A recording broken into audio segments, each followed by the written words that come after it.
नमस्कार। आइए सबसे पहले बात कर लेते हैं कनिष्ठा उंगली के बारे में। कनिष्ठा उंगली यहाँ ज्ञान की उंगली के रूप में विराजमान है और बहुत गहराई तक गई हुई है। ऐसा नहीं है कि जीवन के अंदर उतार चढ़ाव का सामना ऐसे व्यक्ति को नहीं करना पड़ेगा। निश्चित रूप से उसके जीवन के अंदर उतार चढ़ाव का सामना, जल्दबाजी में कई फैसलों के कारण जो जीवन में नुकसान का सामना, इस प्रकार की यहाँ जब कनिष्ठा उंगली होती है तो व्यक्ति को करना पड़ता है। कुल मिलाकर के जल्दबाजी से बचिएगा और बहुत ज़्यादा अपनी बात को बढ़ा चढ़ा कर बताने से बचिएगा। तो इस प्रकार की ये कनिष्ठा उंगली है, वरना आपको नुकसान का सामना करना पड़ जाएगा। अब बात करते हैं सूर्य की उंगली की। यश मान सम्मान पाने के लिए यहाँ पर सूर्य का पर्वत बहुत ही ज़्यादा मजबूती के साथ में है। यानी कुल मिलाकर सूर्य पर्वत मजबूत, यानी परिवार से स्थिति मजबूत, परिवार अच्छे खानदान से संबंधित व्यक्ति है और जीवन के अंदर सम्मान से अगर बात करता हूँ तो कहीं से भी कोई बहुत बड़े सम्मान खोने के संकेत भी यहाँ पर मौजूद नहीं हैं। अब बात करते हैं आपकी शनि की उंगली की। अच्छे स्वास्थ्य के लिए और धन की मजबूती के लिए इस उंगली को दिखा जाता है। इसके अंदर आपके सेकंड पैर पर बहुत बड़ा कट का निशान आ चुका है। ये वो चिन्ह है, अगर आपने अपना मोटा पैसा किसी को दे दिया, किसी व्यक्ति को किसी ने मांगा कि भाई दे दो मुझे, मैं ज़रूरत पड़ी है, मुझे आप दे दीजिए, मैं आपके जीवन में आपको लौटा दूंगा, तो वो पैसा लौट कर ही नहीं आएगा। आपको बहुत सारी दिक्कतों का, संबंध खराब का, इस तरह की स्थितियों को का सामना करना पड़ेगा। तो विशेष रूप से इस बात का आपको ध्यान करना है। शनि और सूर्य की उंगली आपस में मिली हुई है, अपने माता पिता की सेवा करने वाले व्यक्ति हैं। आइए बात करता हूँ बृहस्पति की उंगली की। एकदम सीधी बृहस्पति की उंगली खड़ी हो जाए तो व्यक्ति को अपना सम्मान बहुत प्यारा होता है। साथ ही साथ वो बिल्कुल इस बात को अच्छी तरीके से जानता है कि मैं किस व्यक्ति से सही रूप से बात करूं, जो उसके पैमाने से बात करके उसके हिसाब से वो उसको टेक केयर करता है। पूजा की पाठ की बात करता हूं तो सामान्य रूप से पूजा पाठ भी ऐसे व्यक्ति करते हैं। अभी वर्तमान में यहाँ ऐसा कोई चिन्ह नहीं है कि पति पत्नी के बीच में कोई संबंध खराब रहे हों। अभी इससे पहले तो है खराब, तो मैंने पूरा पहले देख लिया है, लेकिन यहाँ अभी वर्तमान में ऐसे रिश्ते कहीं भी खराब नहीं है। आइए बात करते हैं बुध के पर्व की। यहाँ बुध के पर्व की बात करता हूँ तो बुध का पर्व और यहाँ पर कोई खड़ी हुई रेखा नहीं मिली। जब हाथ पर खड़ी रेखा नहीं मिले तो ये इसको अच्छा संबंध नहीं माना जाता।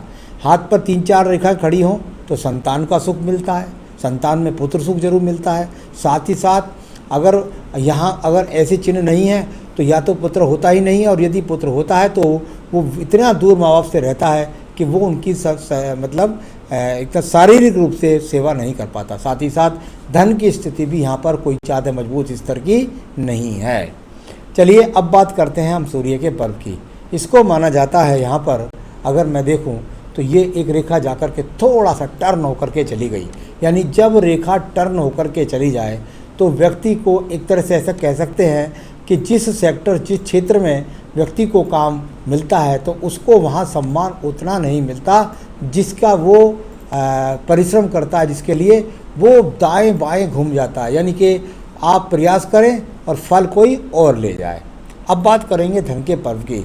धन का पर्व और बहुत, अगर मैं यहाँ देखूँ तो सपोर्टिंग रेखाएं भी हैं जो जीवन के अंत समय तक आपको धन देने वाली रेखा के रूप में विराजमान है। ये एक थोड़ी जो आड़ी रेखा जाती है बृहस्पति पर्व को, ये बताती है कि लोगों के अच्छे खासे जो बृहस्पति यानी कि ज्ञान वाले लोग हैं उनके साथ आपका उठना बैठना भी है।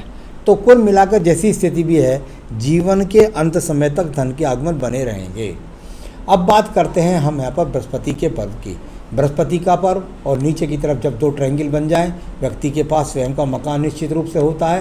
साथ ही साथ यहाँ पर बृहस्पति से लेकर जाने वाली रेखा जब शनि पर्वत से संबंध बनाए तो व्यक्ति अपने ज्ञान के द्वारा धन, यानी अपनी मेहनत के द्वारा, अपने अर्जन के द्वारा ही व्यक्ति अपना धन कमाता है। इस प्रकार का यहाँ पर रेखाओं का अभी कोई दान पुण्य की रेखा ज़्यादा नज़र नहीं आ रही। आइए बात करता हूँ हृदय रेखा की। इतनी मोटी हृदय रेखा का होना दूषित माना जाता है। यहाँ जब इतनी मोटी रेखा हृदय रेखा हो तो कुछ ना कुछ व्यक्ति के अंदर मन में कुछ ना कुछ चल रहा होता है। कई बार देखने में आता है कि पत्नी के साथ संबंध अच्छे नहीं रहते। कई बार देखने में आता है कि व्यक्ति का स्वास्थ्य अच्छा नहीं रहता। कई बार देखने आता है कि मन के अंदर कोई ना कोई खिन्नता व्यक्ति के अंदर बनी रहती है। तो ऐसी स्थितियों को लिए आपकी हृदय रेखा को जाना जाता है। अब बात करता हूँ मैं इसके बाद सीधा सीधा यहाँ पर आपके मंगल रेखाओं के बारे में। ये वो कर्म रेखाएं हैं जो कहलाती हैं अगर ना हो व्यक्ति के हाथ में तो बहुत बुरा काम है। यानी कुल मिलाकर के फिर व्यक्ति आलसी होता है, घर पर बैठ के सपने देखता है, कर्म कुछ करता नहीं है। परंतु यहाँ पर ये रेखाएं हैं तो यानी व्यक्ति कर्म करने वाला है, आलसी भी नहीं है और अपने कर्म से ही खाने वाला है। इन रेखाओं का संबंध कहीं ना कहीं से निकल करके सूर्य पर्वत तक संबंध बनाए, यानी राज्य सरकार से या भागदौड़ से या ट्रैवलिंग से या दूर स्थान से जाकर व्यक्ति धन कमाता है। इस रेखा का कहीं ना कहीं संबंध ऐसे भी माना जाता है कि ये हृदय रेखा को काटती है तो थोड़ा पत्नी के साथ संबंध खराबों में भी दर्शाती है। आइए बात करते हैं इसके बाद आपकी बुद्धि रेखा के बारे में। बुद्धि रेखा और बिल्कुल यहाँ से जाकर के समानता के साथ पूरी प्रखरता से बारीक होती चली जाती है। यानी जीवन में जितना व्यक्ति आगे बढ़ता जाता है उतना समझदार हो जाता है, एक चीज़ को बहुत समझदारी से कदम उठाता है और फिर जीवन में सही अनुसरण करके अपनी बुद्धि का लाभ उठाता है। मंगल पर्वत से संबंध हो तो व्यक्ति अधिकतर नौकरियों से ही लाभ उठाता है। चलिए अब बात करता हूँ मैं यहाँ पर सीधा एक और रेखा के बारे में, पर्वत के बारे में, और वो है मंगल पर्वत द्वितीय। द्वितीय मंगल पर्वत, कोई झगड़ा नहीं, कोई झंझट नहीं, कोई मुकदमा नहीं, कोई सर्जरी नहीं, वर्तमान की स्थिति में दिखाई देती है।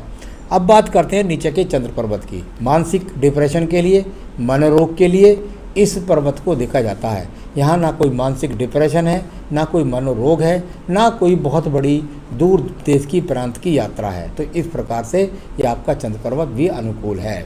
आइए बात करता हूँ इसके बाद में आपकी मैं सीधा जो है व्यापारिक रेखाओं।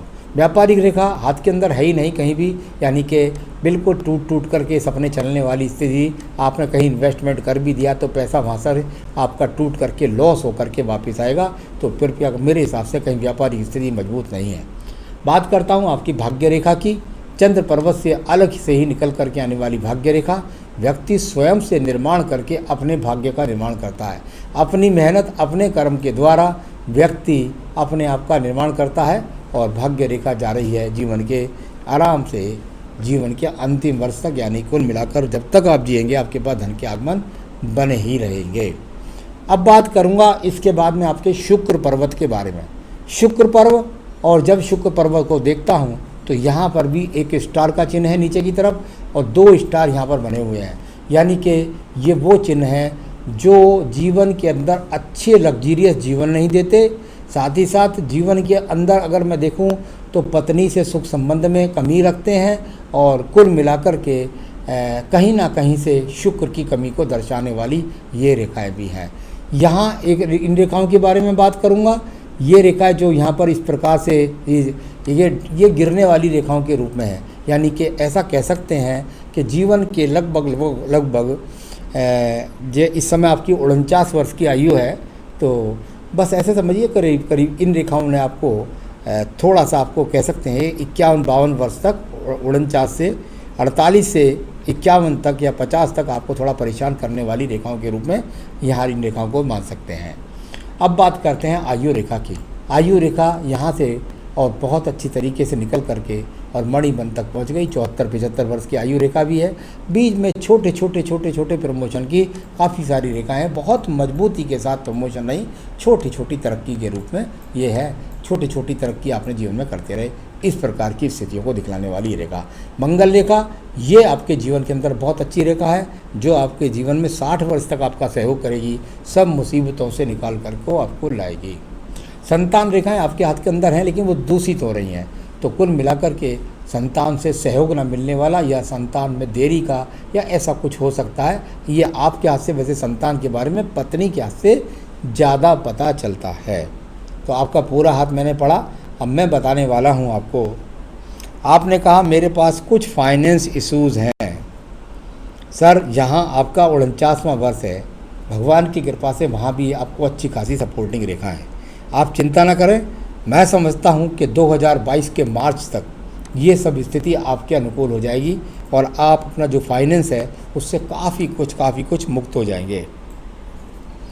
तो उस समय तक मुक्त हो जाएंगे, यही स्पेशल सजेशन है मेरा। उसके बाद अच्छी खासी योजना से आप तरक्की प्राप्त करेंगे आगे। तो आपका भविष्य मैंने बता दिया है। आपने पूछा है कि मेरा नग क्या बनता है, तो चलिए मैं नग के बारे में बताता हूँ आपको। आपका नग जो बनता है वो बनता है फायर ओपल। इसके बाद फायर ओपल पहनने से आपके जीवन के अंदर तो नीरसता जो आलसपनता नीरसता जो होती है उससे बहुत मुक्ति मिलेगी, बहुत ज़्यादा ऊर्जा आपके अंदर आएगी और आप भाग दौड़ कर करके बहुत बढ़िया तरीके से अपने सही डिसीजन लेकर के तरक्की ज़्यादा तेज़ी के साथ प्राप्त करेंगे। एक बात। दूसरा इसका फ़ायदा ये होगा कि ये नग जब आप पहन लेंगे तो आपके पास धन की आगमन तेज हो जाएंगे और बहुत तेज़ी के साथ आपका कर्ज भी उतर जाएगा। तो जीवन में सुख संपन्नता का आपका नग जो बनता है वो बनता है आपका फायर ओपल। आप चाहें तो मैं आपको सैंपल दिखला सकता हूं, आपके स्थान तक आपके यहाँ पर पहुंचा भी सकता हूं। एक बात। दूसरा, आपको प्रतिदिन अपनी पूजा में हनुमान अष्टक यानी प्रतिदिन हनुमान अष्टक या हनुमान जी की कोई भी आरती जरूर पढ़ें। साथ ही साथ दारिद्र्य दहन स्रोत में लिंक भेज दूंगा, उसको पढ़ लीजिए, बहुत जल्दी कर्ज उतर जाएगा। इतना करिए, जीवन में सुखी रहिए, यही मेरी शुभकामनाएँ। नमस्कार।